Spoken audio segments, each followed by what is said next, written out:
Hey, this is Kyle Madson with your top stories on Sports 1140. The Sacramento Kings are back in action tonight. They take their 3-3 record on the road to Miami against the 3-2 Miami Heat. Game night starts at 3 o'clock, pregame's at 4 o'clock, and tip-off is set for 4:30. That's right here on Sports 1140. The Raiders fell to the Colts 42-28 yesterday. The 49ers lost to the Cardinals 18-15, and now the Raiders and 49ers will face off on Thursday Night Football. That's the 1-6 Raiders against the 1-7 49ers. It should be a real party. David Price, he allowed 3 hits and a run across 7 innings to earn the win for the Red Sox as they won their 4th World Series title in the last 15 years. They beat the Dodgers 4-1 with a 5-1 victory yesterday. Clayton Kershaw took the loss. He allowed 4 runs on 3 home runs in 7 innings. Steve Pearce, he had one of those home runs. He was the MVP for Boston. He hit .333 with 3 homers and 8 driven in the series. LA has now gone 30 years without a title. And in hockey, the Sharks beat the Ducks 4-3 in overtime down in Anaheim last night. Timo Meier had a pair of goals, including the game winner in the extra period. Rise and shine, sleepyhead. I'm not letting you go to work today. Wait, what? Everybody, listen up. Welcome to The Drive. Morning, morning, morning. You're gonna talk. Get on the phone at 339-1140. Pretty awesome, huh? Jump in on our text line at 441140. Everyone is talking about it. You must know that. The Drive starts now.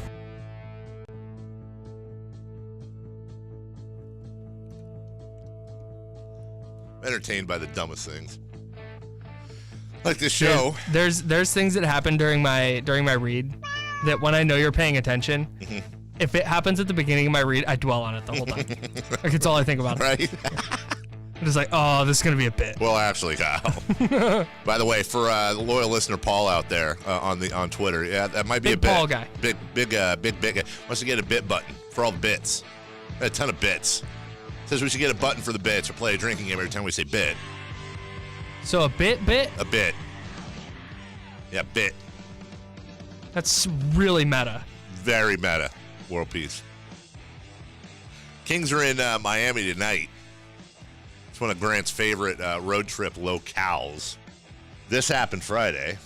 Billy's been terrific tonight. He gets both free throws. 1.8 to go. That seals the deal. Inbounds. Oubre with a runner from 35 that's off the rim. This ball game is over. The Sacramento Kings on a 2-game brief homestand get back-to-back victories for the first time this year. The win over Memphis on Wednesday night, followed by a now 4-point victory over the Washington Wizards, 116-112. How about that? Your Sacramento Kings are 3-3 on the year. I could play highlights all day long. I will not do that because that's lazy radio. But De'Aaron Fox looking good. Here's Fox now digging to the right edge of the paint. Retreats with a dribble. Now attacks the baseline. Great quick step. Hammer jam. De'Aaron Fox off the bounce with the left hand after a deceptive quick shake and move. Baseline right. That is your Peckus Brothers moment of the game. Get the spectacular backyard you've always wanted. The beautiful Peckus Brothers patio or sunroom. Best price, best value guaranteed every day. Hey, Peckus Brothers. 3-3. So here's the deal. Kyle. The Kings are 3-3. It's their best start through 6 games since they were 5-1. The year that, I believe that was the year Mike Malone got fired and DeMarcus got sick. Well, we got to talk about DeMarcus. I believe it was at their 5th win. I think it was in Phoenix. Yeah. And Isaiah Thomas had a huge game. That was an overtime win. No, not Isaiah Thomas, but Seth Curry. That was an overtime win. That was when everybody here really started freaking out. Yep. Really started freaking out. Like, oh, my God, we're 5-1. I sat with Grant Napier that game. Did ya? I did. Ooh, I'm Kyle. I sat with Grant Napier. Yeah, it was great. It was a lot of fun. The combined record of the 3 teams that have beaten the Kings, Denver, Utah, and New Orleans, they're 12-4. They currently hold the 2, 3, and 4 spot in the Western Conference. At the same time, I think a lot of Kings fans are struggling with the idea of, do we get excited? Like, do we get too excited? 6 games into the year. The argument against, of course, is beginning of the year, a lot of good teams, they either are in cruise control, they're filled with veterans who maybe aren't in the greatest shape in the beginning of the year. We saw this happen in the Spurs' heyday a lot of times where you just get these weird losses, and then by the time the Spurs would always kick it into gear during what was called the rodeo road trip, They'd have the rodeo in San Antonio. Spurs would have to go on the road for like 97 games, and they'd lose one. And then they'd just go the rest of the year, boom, boom, boom. I would say this to Kings fans. Get excited. Like, I wouldn't be saying, playoffs and championship, but one of two things is going to happen, Kyle. The Kings are going to be a lot better than people think, and than most people think, because there's some people out there that thought they'd be. I've seen 40 wins. I've seen 30 plus. That certainly wasn't me. If they're better than a lot of people think, then it's going to be an enjoyable year. You're going to get excited anyways. If they're not, let's say they're not. Let's say they're closer to where I thought they'd be, which is around 25 wins. Well, if they only win 25 this year, that means they've already won 3 of those 25. That means they only have 21 wins the entire rest of the year. 22. Shut up. So, get excited. Get excited. It's okay. It's okay to enjoy the wins now. It's okay to do that. It's okay to say Bogdan Bogdanovic hasn't played and may not return until, I know he's targeting November 7th against the Raptors. That's fine. They're going on this road trip right now. It's a 4-game road trip. Maybe they go 2-2, 3-1. They're not playing. The teams they're playing, it's not that great. Magic are 2-4. The Hawks are actually a surprising 2-3. Miami's 3-2. And Milwaukee's 6-0. That's fine. It's okay to get excited. My only issue is, personally, I don't want to get too excited because I know, and we've talked about this before, the higher you go, the further it is to fall down back to reality. But I think it's okay if reality is in the middle and pessimism is at the bottom and optimism is at the top. I think it's okay for you to be slightly above the reality line. That's fine. Well, and forget the wins and losses. Like, even if they were sitting at 0-6 this year and all things remain the same, you've seen De'Aaron Fox take over some games. You've seen Marvin Bagley be much better than he was in Summer League in the preseason. Mm-hmm. And you're seeing some growth from guys who the Kings want to be foundational pieces. Right. And I think that's the best possible outcome. Whether they win 25 or 30 or 10 games. I think, and we talked about this going into the end of the year, if you go into the summer, you didn't make the playoffs. Maybe it was 30, I don't know. But as you said, if you want to be excited about the following year, especially with no draft pick. My outlook for the Kings in 2019-20, that's right? Yeah, 2019-20. Mm-hmm. That's weird. Is much better now than it was 2 weeks ago. I agree. But I will also allow for the fact that there is still a very big chance, there is still a pretty decent chance that this team wins 25 games. There's some turnover at the end of the year. They don't have a draft pick. And it's a tumultuous offseason. Like, that's still in play. It's less likely now. From the 916, Dave, do you still think the Kings are going to be 3-17 after 20 games? I think Matt and George should throw the ice bucket on your head. Well, oh, snap. Matt and George. I didn't know he was 2 people. 2 things. Number 1, no, I didn't make that bet. I'm not that dumb. Number 2, a lot of 3-20 people coming out. Clarify again. It's 3-17. I said 3-17. Number 1. Number 2, I said between 3 and I said 3 and I think the exact quote was 3-17 is in play. Between 3-17, 6-14. And right now, both of those look unlikely. Yeah, they're not losing 14 in a row. But let me just listen. I don't mind being wrong, and I don't mind. We've made a long history on this show of celebrating we talk about us this being wrong. All the time. It's the whole reason Nostradamus exists, yes. By the way. It's no problem with that. But fellow Kings fans, this is the world we live in.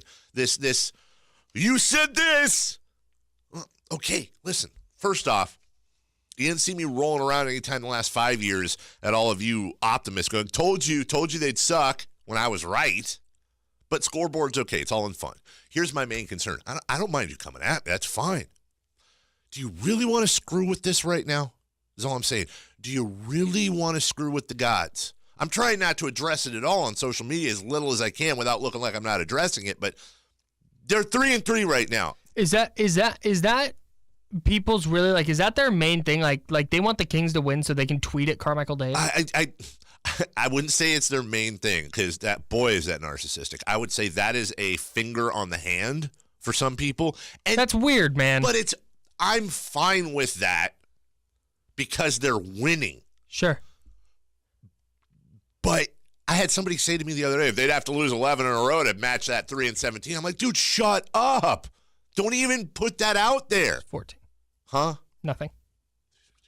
Sticking to the well, actually. 14 in a row. Thank you. No, you're right. I don't know why I have that in my head. I think it's because it's a 20. They'd have to lose 14 in a row. So just don't breathe that into existence. Let it just let it keep going, and then tweet. If you have to, go ahead. So the issue we're running into here is you believe in magic and fairy tales, and not everybody does. That is correct. Okay. And guess what? Guess what, Kyle? Fairy just died because of you. Just what you said right there. Because you called it into question. Little fairy ferrying around, dead. Can we go to break? Fine. Do you need to gather your emotions, I would hope? Maybe think about what you've done? Everybody else out there, clap your hands with me if you believe. I believe in fairy tales and karma. Yes. That's why my name's Carmichael Dave. We're back for that territory. This show is an idiot.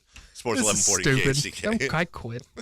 This I use the phrase like a bat out of hell. Uh-huh. And me naturally being a weirdo, that turned into me singing that song by Meatloaf. And my girlfriend had never heard that song. And so I was like, oh, well, we're listening to that entire album now. Kyle says to me during the break, he's like, you know what I'm going to listen to this weekend? Bat Out of Hell by Meatloaf. I listened to. Oh, you listened? Oh, I thought you said you were going to listen to it. Yeah, I'm sorry. not just like. Okay. I was like, what? Why? It's just a good album. I mean, yeah. And it's nostalgic. I used to listen to it with my folks. Okay, well, that's cool. I have albums like that. Just it's a good album. Four Down Territory is brought to you by Firewings. 25 different flavors. 21 different flavors. Did they add 4 over the weekend? They did not. Wow, this copy's wrong. 21 different flavors to choose from. Firewings.com. Who's the guy? Is that Scott? Yeah. Scott? Come on, Scott. Get it together. Not Scott Marsh. See, the problem is we're on video. People can see I wasn't reading from any copy. 21 different flavors to choose from. Firewings.com. Just wing it. Question 1. Game of the weekend? Packers-Rams. Game of the weekend. Was it? Maybe even February.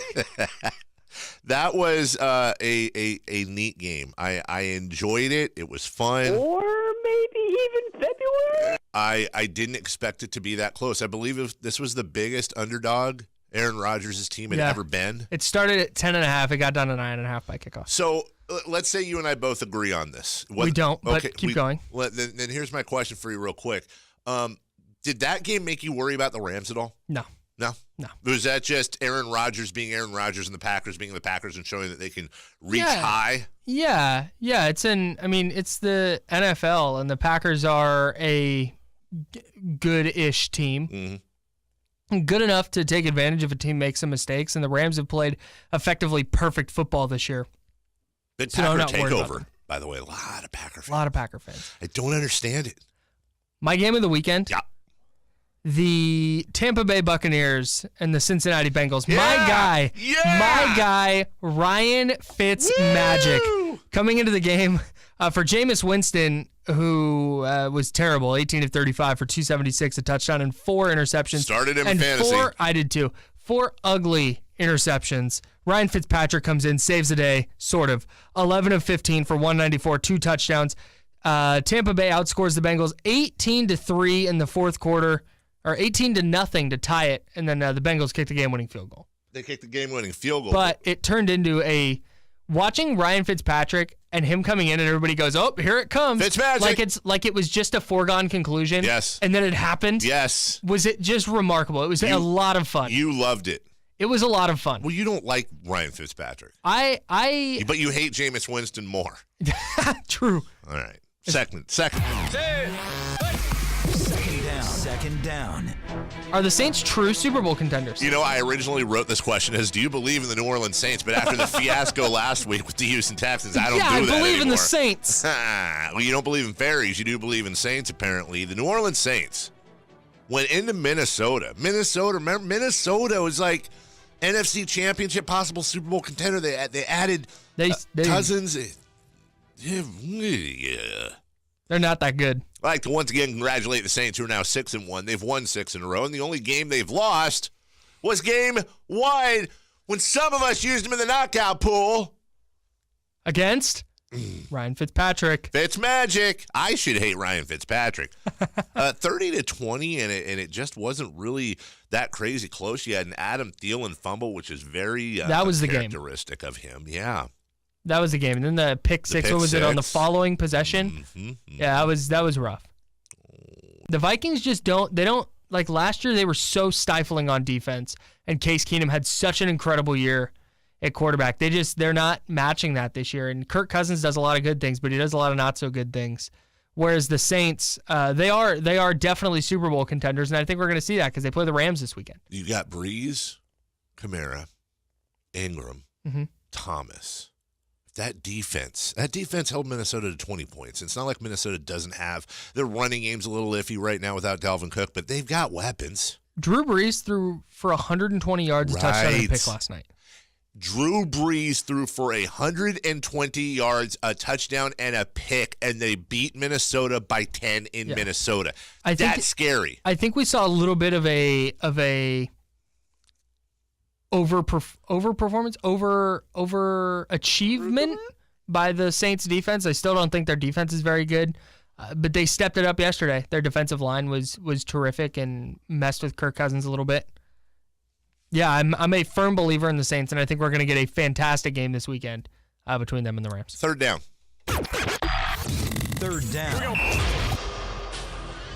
Were you surprised the Rams and Packers game was so close? We already covered this, and we've been going long anyway. So yes, I was surprised.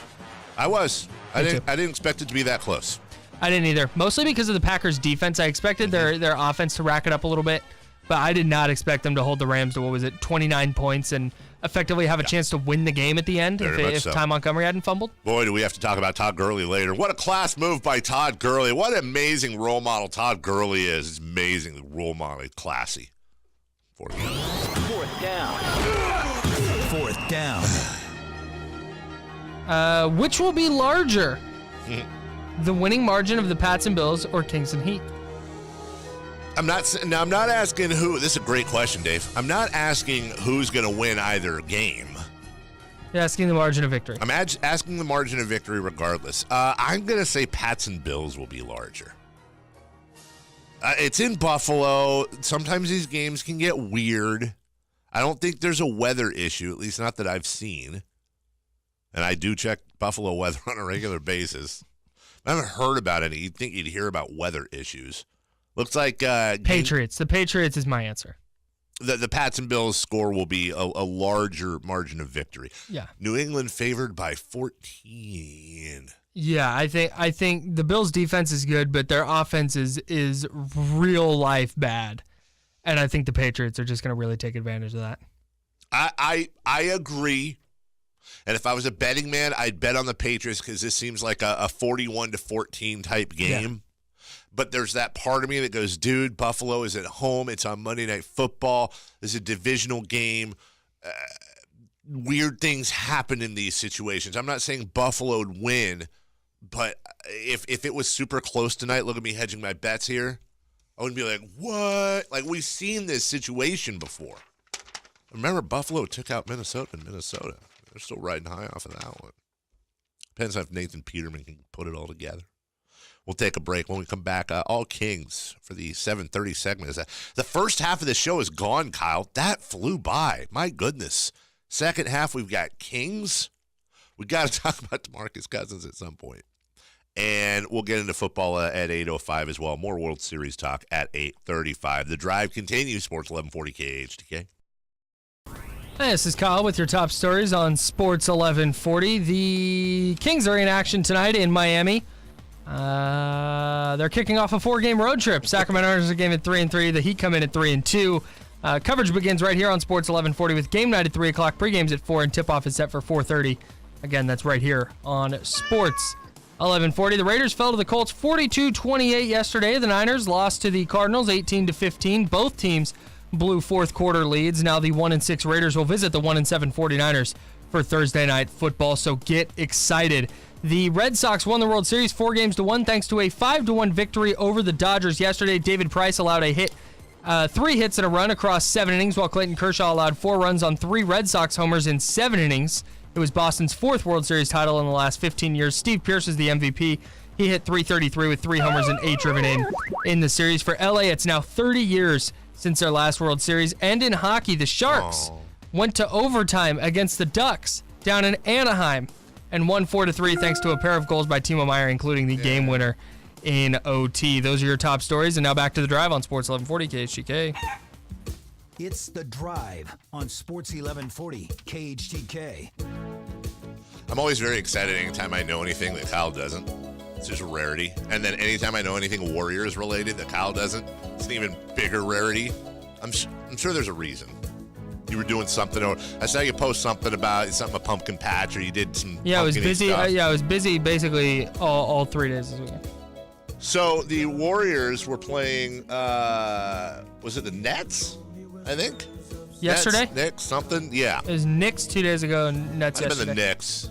I think it was the Knicks. Hey, before we do this, can you let me know where callers are being brought to you by? Callers and guests. Yeah, Firewings Hotline, Kyle. Shame on you. How could you forget that? I totally forgot. 21 different flavors to choose from. That's 3 touchdowns. 21 different flavors to choose from and 3 extra points. I'm Kyle.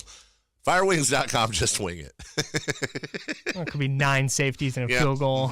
Okay, keep going. 9 safeties. This happened during the game.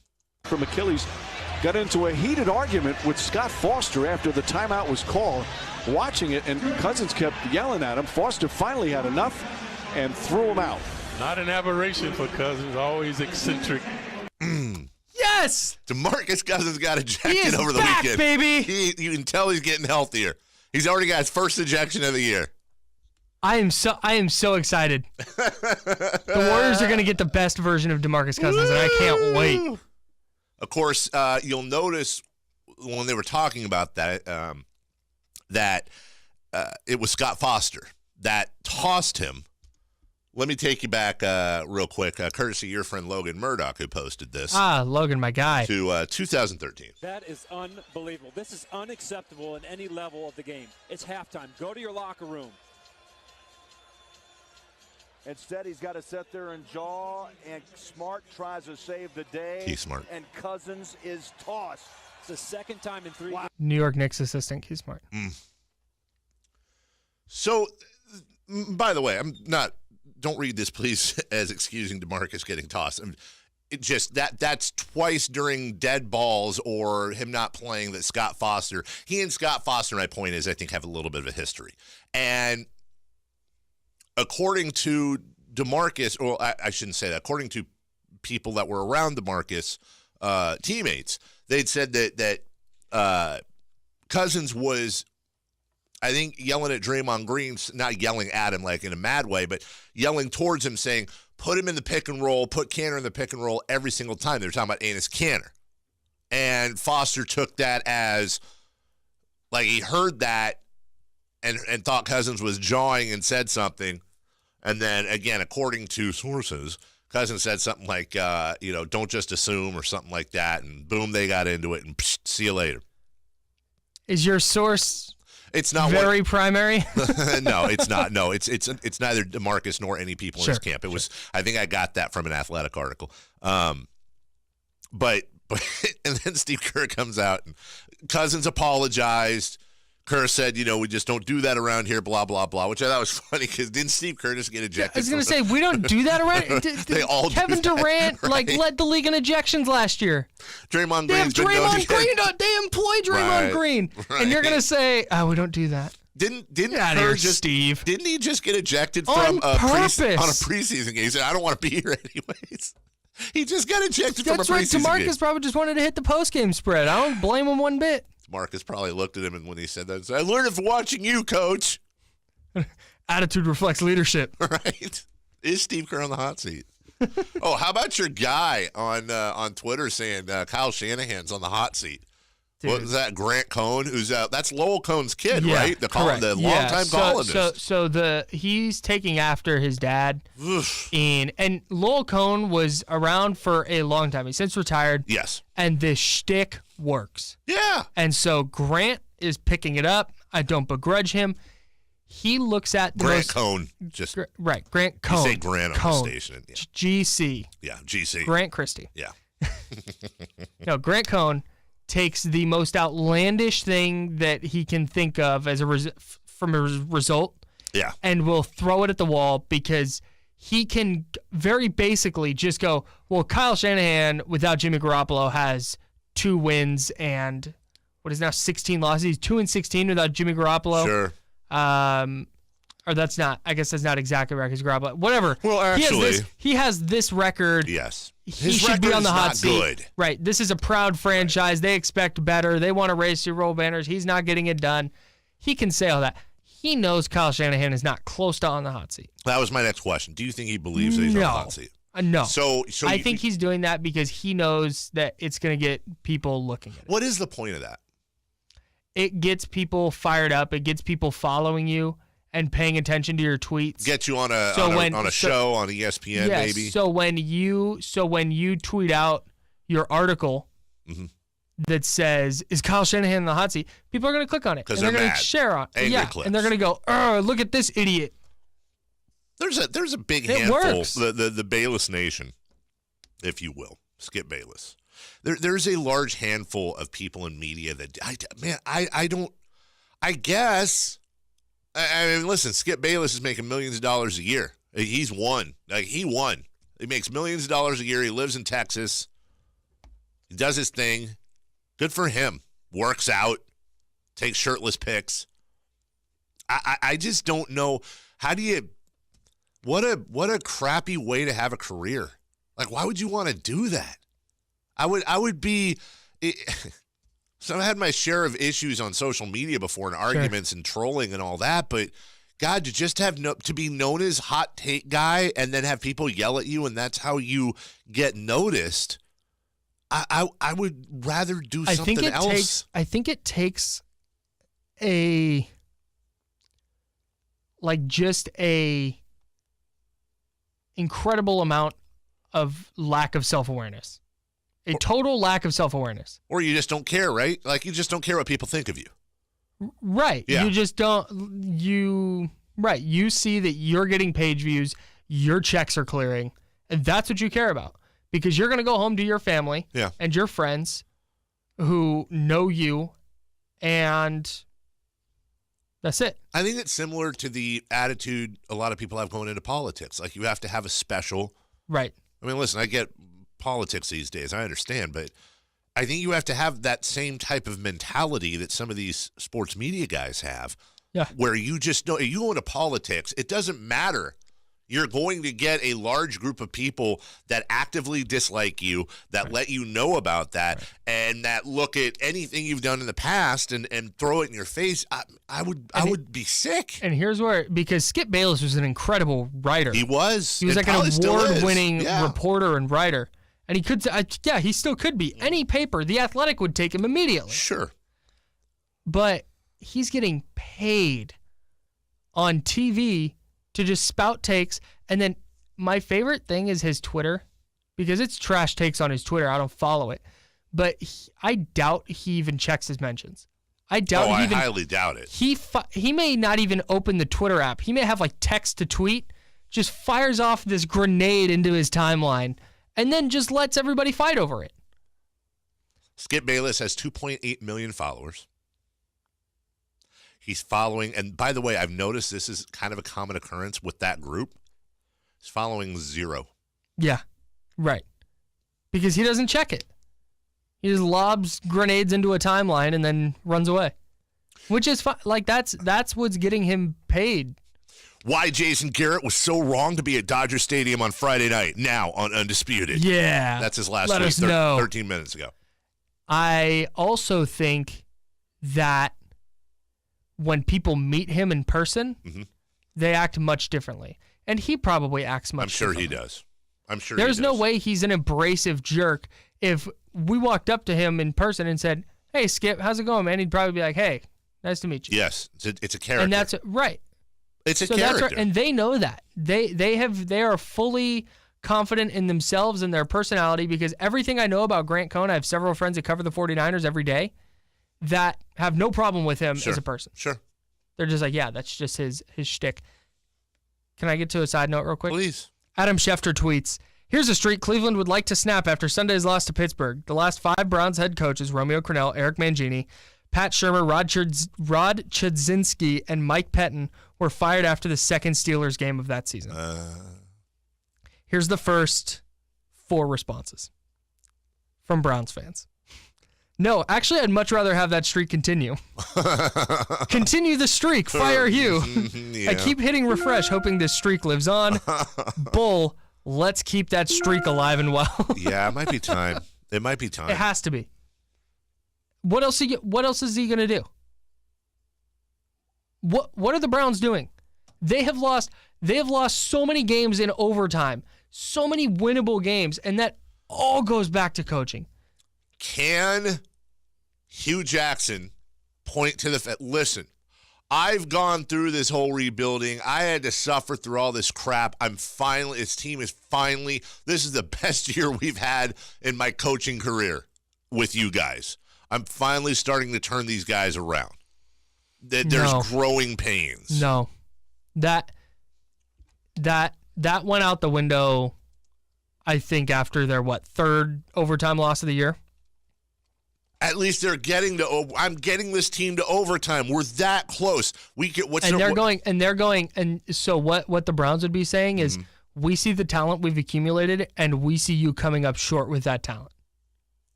Could easily be 5-2 and 1. Right, and that's going to be their argument, is you're close. A better coach would have us over the top. A better coach might have the Browns in the lead in that division right now. You think it's directly related to coaching? Yes. I think Hugh Jackson's just a bad head coach.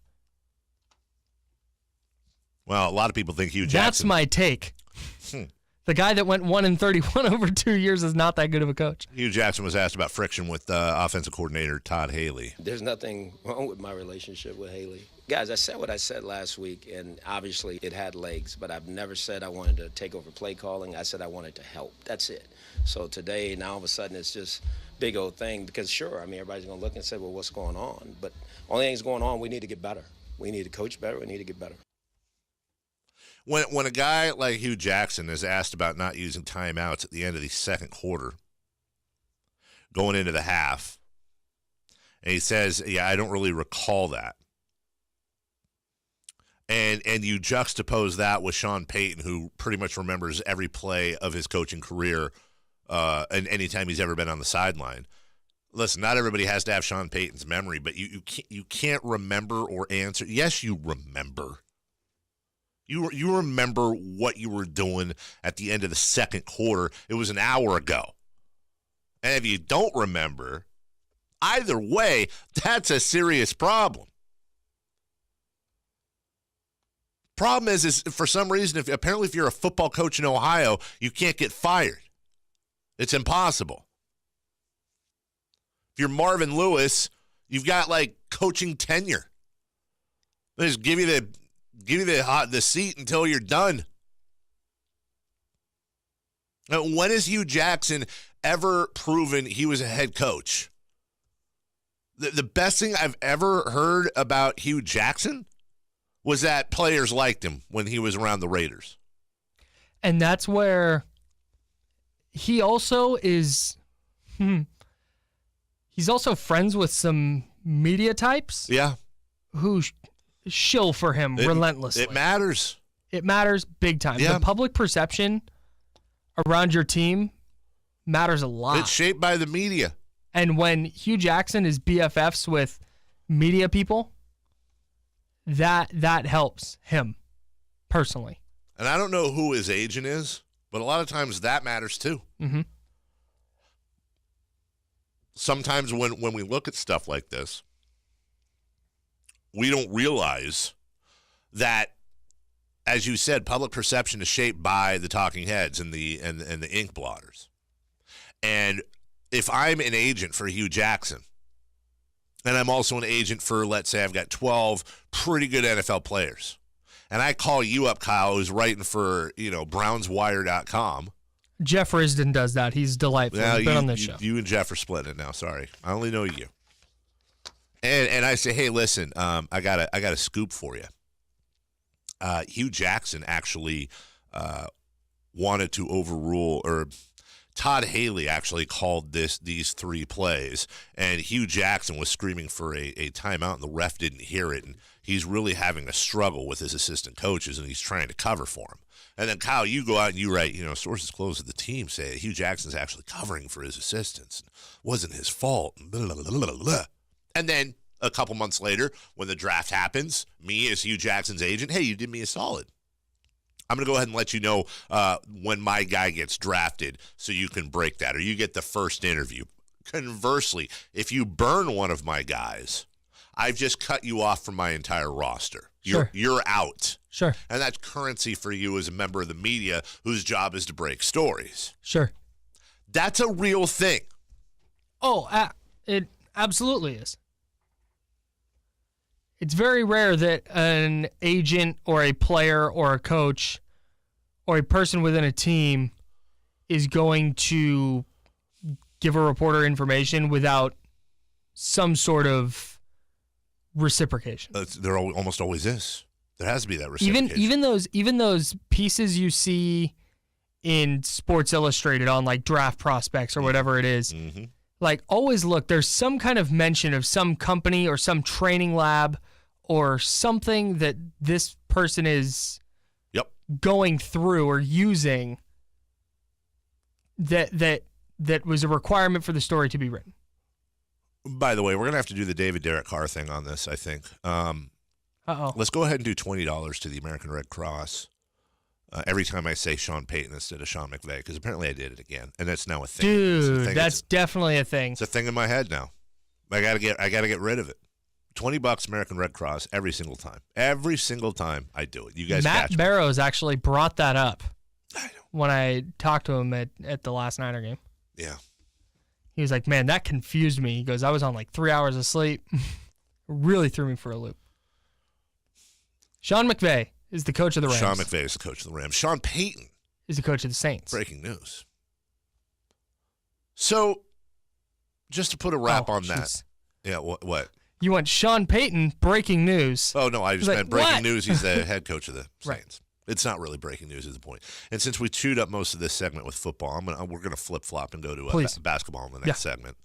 Last thing, though, the other problem with that, and I know we're getting into deep media here, but the other problem with that, and it's huge in football and basketball especially, is that once you go down that road, you can't come back. You've sold your soul to the devil.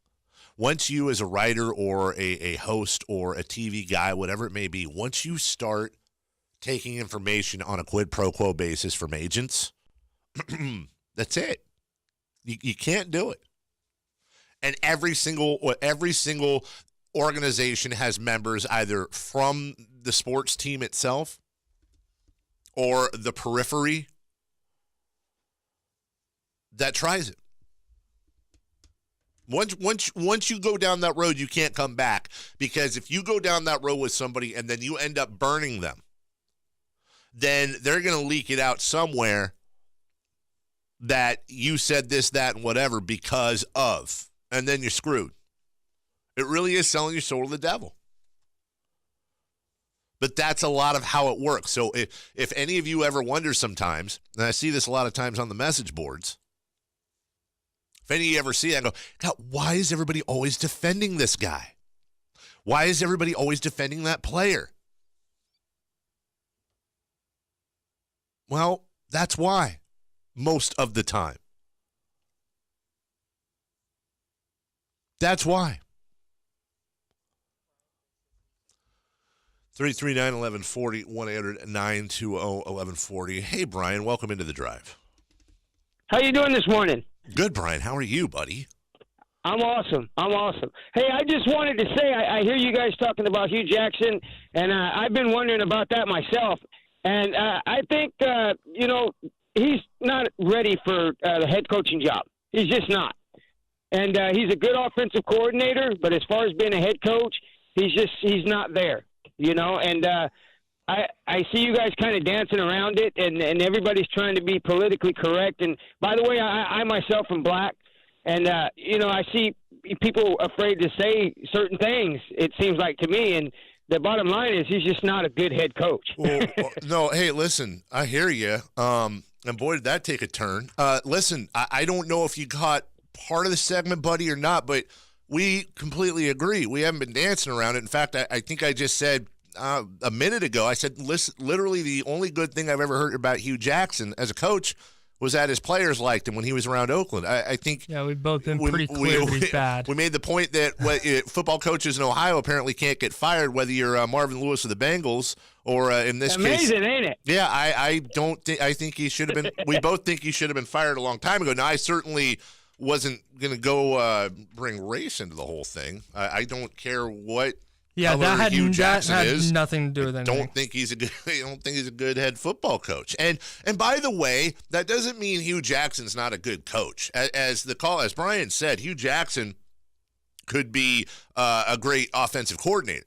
And we've seen this before. Norm Chow is a great example of a guy, offensive coordinator, not a great coach. We've seen Mike Martz had a decent enough run, but for the most part, better as offensive coordinator than head coach. Norv Turner, huge example of a guy, great offensive coordinator, not so much a good head coach. Right. It happens. Hello, Steven. Hi, Steven. Hey, good morning, gentlemen. Hi. What's up, man?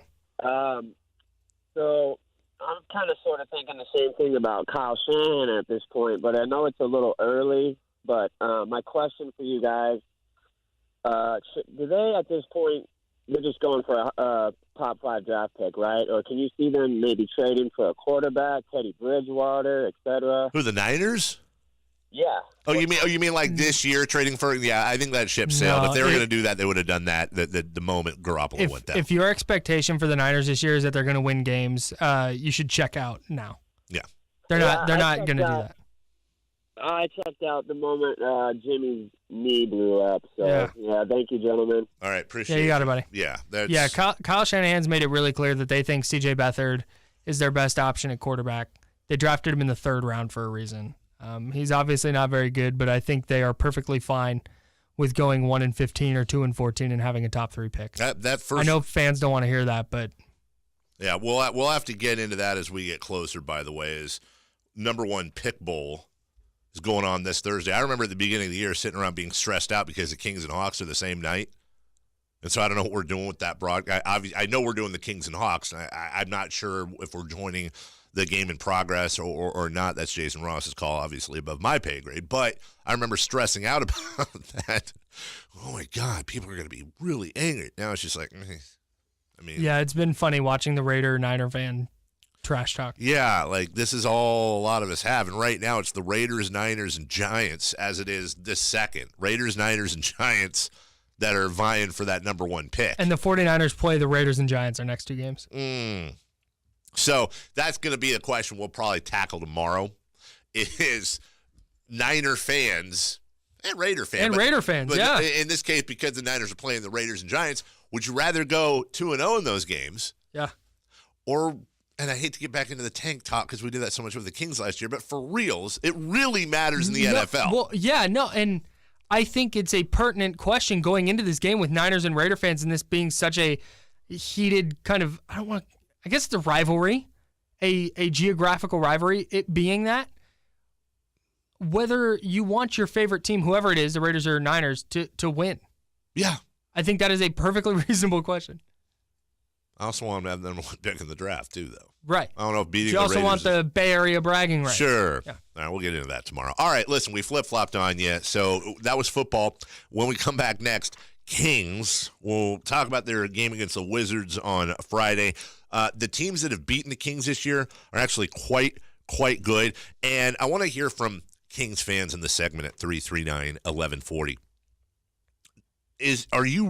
How invested are you at this point? I don't mean invested as a fan. I mean, are you is this for real? Is this a mirage? Are you in the middle? Where are you at with this team, and what do you need to see if you're not on board yet? What is your point of demarcation to where you are from going from a foot in the pool, a toe in the pool, to all in diving in? 339-1140. 1-800-920-1140. The drive continues next. Sports 1140 KHTK.